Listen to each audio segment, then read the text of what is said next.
Rodau perdarytą kamerą. Va, matot jungiklis kaip eina. Jis eina žemiau, negu kad originaliai kamerą gaunam, ten eina aukščiau. Tai E91 realiai jos net neina įdėti. E90 tai kiek sunkiau. O taip perdarius, tai daug lengviau mes įdėsim į E90 ir E91 tai irgi lengvai tiks. Tai tu parodau, kaip čia padaryti viską. Pasiemam peilį, išskiriam tą jungiklį. Čia tokie pipkiukai, nusipjaunam.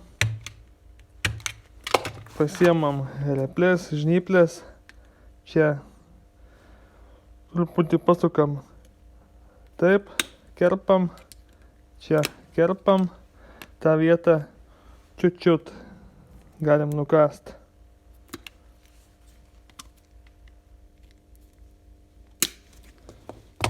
Pasiemam jungiklį, išėmam tą metaliuką, viskas dedam taip.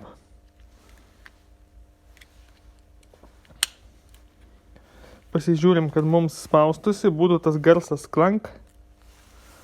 Stumiam biškį žemiau. Dar žemiau. Va, dabar. Girdim. Čia pasireguliuojam palei save jau tą visą jautrumą.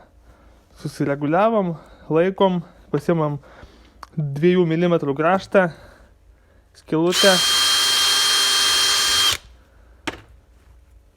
Pasiemam medvaržtukų mažų, prisisukam.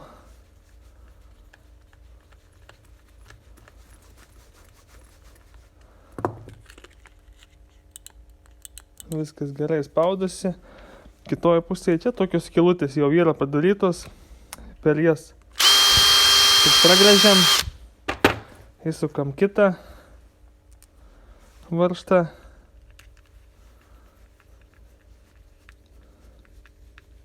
Va, dabar E91 mes lengvai įdėsim. Taip pat aš dar padarau tokius niuansus. Čia matot kameros laidas.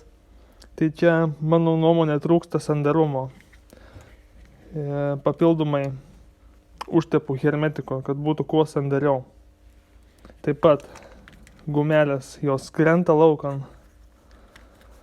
Pasiemam moment klijų milinų ir gražiai apsiklijuojam ir uždedam tą gumelę. Bet labai saugokim pačią kamerą jau atsargiai. Ir viskas tvirtai laikosi.